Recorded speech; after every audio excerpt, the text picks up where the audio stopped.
चार कदम चलकर ही थक जाता है, चार कदम चलकर ही थक जाता है और पहुंचना शीर्ष तक चाहता है। तुझे धूल में पैरों को मलना होगा, तुझे धूल में पैरों को मलना होगा। जो पानी है सफलता तो तुझे चलना होगा। हेलो फ्रेंड्स, स्वागत है आपका अपने यूट्यूब चैनल अभ्यस्त एकेडमी पर। आज हम पुनः भाषा, व्याकरण और लिपि से रिलेटेड इंपॉर्टेंट 30 MCQ आपके आगामी एग्जाम के प्रिपरेशन के पॉइंट ऑफ व्यू तैयार किए हैं। सभी प्रश्न सेलेक्टेड लिए गए हैं जो आपको जरूर पसंद आएंगे। इससे पहले क्लास में भाषा और व्याकरण तथा लिपि संबंधित फैक्ट का फुल डिटेल से अध्ययन किए थे और MCQ भी सॉल्व किए थे। आज उसी सीरीज में शेष महत्वपूर्ण प्रश्नों का कलेक्शन प्रिपेयर करेंगे।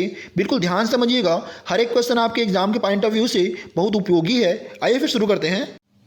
क्वेश्चन फर्स्ट है, भाषा की प्रकृति होती है। ऑप्शन ए है परिवर्तनशील, बी है स्थायी, ऑप्शन सी है निश्चित, डी है अपरिवर्तनशील। इसका सही उत्तर है परिवर्तनशील। भाषा की प्रकृति परिवर्तनशील होती है। अगला देखते हैं, बोलियों का क्षेत्र भाषा की अपेक्षा होती है। इसका सही उत्तर है सीमित। बोलियों का क्षेत्र भाषा की अपेक्षा सीमित होती है। नेक्स्ट है, ग्रेयर्सन के अनुसार भारत में कुल बोलियां हैं। इसका सही उत्तर है 544। ग्रेयर्सन के अनुसार भारत में कुल 544 बोलियां हैं। नेक्स्ट देखते हैं, कन्नड़ किस परिवार की भाषा है। इसका सही उत्तर है द्रविड़। कन्नड़ द्रविड़ परिवार की भाषा है। अगला है, हिंदी भाषा किस भाषा से उत्पन्न हुई है। इसका सही उत्तर है संस्कृत। हिंदी भाषा संस्कृत भाषा से उत्पन्न हुई है। नेक्स्ट देखते हैं, ब्रज भाषा से मिलती जुलती भाषा है। ब्रज भाषा से मिलती जुलती भाषा है। इसका सही उत्तर है कन्नौजी। अगला देखते हैं, देवनागरी लिपि का सही विकास क्रम है। इसका उत्तर है सी, ब्राह्मी लिपि, फिर गुप्त लिपि, फिर नागरी लिपि, फिर देवनागरी लिपि का विकास हुआ है। अगला देखते हैं, दक्षिण भारत की सर्वाधिक प्राचीन भाषा कौन सी है। दक्षिण भारत की सर्वाधिक प्राचीन भाषा कौन सी है। इसका सही उत्तर है तमिल। तमिल दक्षिण भारत की सर्वाधिक प्राचीन भाषा है। नेक्स्ट देखते हैं, हिंदी के बाद भारत की दूसरी सर्वाधिक बोले जाने वाली भाषा कौन सी है। हिंदी के बाद भारत की दूसरी सर्वाधिक बोले जाने वाली भाषा कौन सी। इसका उत्तर है बांग्ला। अगला है, ध्वनियों को लिखने के लिए निर्धारित चिन्ह कहलाते हैं। इसका सही उत्तर है लिपि। ध्वनियों को लिखने के लिए निर्धारित चिन्ह लिपि कहलाते हैं। अगला है, भाषा का क्षेत्रीय रूप कहलाता है। ऑप्शन ए है विभाषा, ऑप्शन बी है राष्ट्रभाषा, ऑप्शन सी है बोली, ऑप्शन डी है लिपि। इसका सही उत्तर है बोली। भाषा का क्षेत्रीय रूप बोली कहलाता है। अगला देखते हैं, पंजाबी भाषा की लिपि है। इसका उत्तर है गुरुमुखी। गुरुमुखी पंजाबी भाषा की लिपि है। अगला है, विश्व में भाषा बोलने में हिंदी कौन सी स्थान पर है। इसका उत्तर है तीसरा। विश्व में भाषा बोलने में हिंदी तीसरे स्थान पर है। अगला देखते हैं, हिंदी भाषा अंतर्गत बोलियों की संख्या है। इसका उत्तर है 18। हिंदी भाषा अंतर्गत कुल 18 बोलियां बोली जाती हैं। नेक्स्ट देखते हैं, छत्तीसगढ़ी बोली हिंदी की कौन सी उपभाषा के अंतर्गत है। छत्तीसगढ़ी बोली हिंदी की कौन सी उपभाषा के अंतर्गत है। इसका उत्तर है पूर्वी। नेक्स्ट देखते हैं, भारत में सबसे अधिक बोले जाने वाली भाषा कौन सी है। इसका उत्तर है हिंदी। हिंदी भाषा भारत में सबसे अधिक बोली जाती है। अगर आप चैनल पर नए हैं, चैनल को सब्सक्राइब करके बेल आइकन को प्रेस कर दीजिए, जिससे हमारे सभी वीडियोस का नोटिफिकेशन सबसे पहले आप तक पहुंच सके।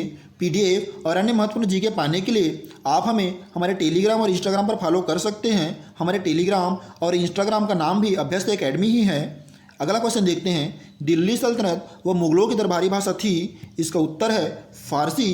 फारसी भाषा दिल्ली सल्तनत व मुगलों की दरबारी भाषा थी। अगला देखते हैं, निम्न में से कौन सी बोली अथवा भाषा हिंदी के अंतर्गत नहीं है। निम्न में से कौन सी बोली अथवा भाषा हिंदी के अंतर्गत नहीं है। इसका उत्तर है तेलुगु। नेक्स्ट देखते हैं, हिंदी की विशिष्ट बोली ब्रज भाषा किस रूप में सबसे अधिक प्रसिद्ध है। इसका उत्तर है काव्य भाषा। नेक्स्ट है, भारतवर्ष में हिंदी को आप किस वर्ग में रखेंगे। इसका उत्तर है राजभाषा। अगला क्वेश्चन है, देश के एकमात्र किस राज्य की राजभाषा अंग्रेजी है। इसका उत्तर है नागालैंड। भारत में एकमात्र राज्य नागालैंड है जहाँ की राजभाषा अंग्रेजी भाषा है। अगला देखते हैं, निम्न में से कौन सी भाषा संस्कृत भाषा की अपभ्रंश है। इसका उत्तर है पाली। पाली भाषा संस्कृत भाषा की अपभ्रंश है। अगला देखते हैं, अधिकतर भारतीय भाषाओं का विकास कौन सी लिपि से हुआ है। इसका उत्तर है ब्राह्मी लिपि। ब्राह्मी लिपि से अधिकतर भारतीय भाषाओं का विकास हुआ है।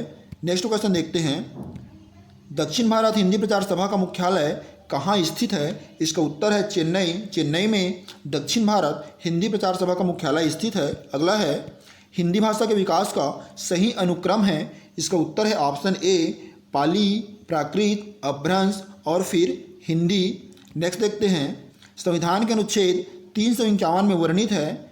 इसका उत्तर है हिंदी विकास के लिए निर्देश। संविधान के अनुच्छेद 351 में हिंदी विकास के लिए निर्देश निर्देश का उल्लेखन किया गया है। नेक्स्ट क्वेश्चन है, हिंदी खड़ी बोली किस अपभ्रंश से विकसित हुई है? इसका उत्तर है शौरसेनी। हिंदी खड़ी बोली शौरसेनी अपभ्रंश से विकसित हुई है। नेक्स्ट देखते हैं, केंद्रीय भारतीय भाषा संस्थान कहाँ स्थित है? केंद्रीय भारतीय भाषा संस्थान कहाँ स्थित है? इसका उत्तर है मैसूर। मैसूर कर्नाटक में स्थित है। नेक्स्ट देखते हैं, प्राचीन भारत में निम्नलिखित में से कौन सी लिपि दाईं ओर से बाईं ओर लिखी जाती है? इसका उत्तर है खरोष्ठी लिपि। खरोष्ठी लिपि प्राचीन भारत में दाईं ओर से बाईं ओर लिखी जाने वाली लिपि है। अगला देखते हैं, किस लिपि को लिपियों का जन्मदाता कहा जाता है? किस लिपि को लिपियों का जन्मदाता कहा जाता है? इसका उत्तर है ब्राह्मी लिपि।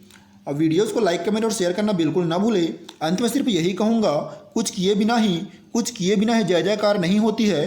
कोशिश करने वालों की कभी हार नहीं होती है। खुद पर विश्वास रखिए, रास्ते अपने आप मिल जाएंगे। धन्यवाद फ्रेंड्स।